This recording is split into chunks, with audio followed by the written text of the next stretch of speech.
Hello everyone, welcome to my channel. তো আজকে আমি তোমাদেরকে একটা প্রোডাক্টের ব্যাপারে রিভিউ দেব। তো দেখতেই পাচ্ছ, এটা হলো ডট অ্যান্ড কি স্কিন কেয়ারের একটা সিরাম। তো এই সিরামটা আমি সবে পারচেস করেছি, তো এক সপ্তাহ হয়ে গেছে। তো আমি এটা ইউজ করছি। তো এই সিরামটা নাকি বিগিনার ফ্রেন্ডলি। তো এটার মধ্যে 10% ভিটামিন সি আর ইও আছে দেখলাম। তো ভিডিওটা আমার পোস্ট করতে আপলোড করতে অনেক দেরি হয়ে গেছে, তো আমি অনেক দিন হয়ে গেল এটা ইউজ করছি। তো ইউজ করার পরে আমি রিভিউটা দিতে পারি যে এটা সত্যি খুবই ভালো, যারা ফার্স্ট টাইম বা কিছু দিন বুঝতে পারছো না কীরকম সিরাম ইউজ করবে তার জন্য।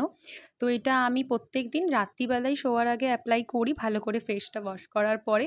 তো এটা একটুখানি লিকুইড বেসের মধ্যে আছে, স্কিনের মধ্যে কিন্তু খুব তাড়াতাড়ি অ্যাবজর্ব হয়ে যায়, আর কোনো চিটচিটে ভাব বা ওই যে একটা থাকে ওটা হয় না। তো এটা আমি ইউজ করছি, তো তোমরাও চাইলে এটা ইউজ করে দেখতে পারো। এটা আমার তো ভালোই স্যুট করছে। তার সাথে নাকি এইটা মুখে থাকা যে এই যে অ্যাকনে বা এগুলো যে দাগটা, সেটাও নাকি যাওয়ার জন্য খুব ভালো। তো এটা তোমরাও দেখতে পারো ইউজ করে। আমি তোমাদেরকে আরও কিছুদিন পরে রিভিউ দেবো, আর তোমরাও জানিও।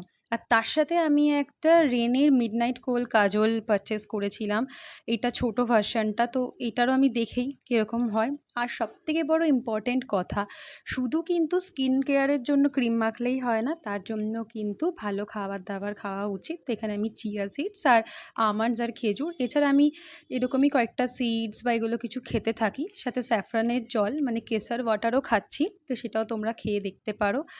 আর আমার ভিডিও ভালো লাগলে অবশ্যই সাবস্ক্রাইব করো। বাই।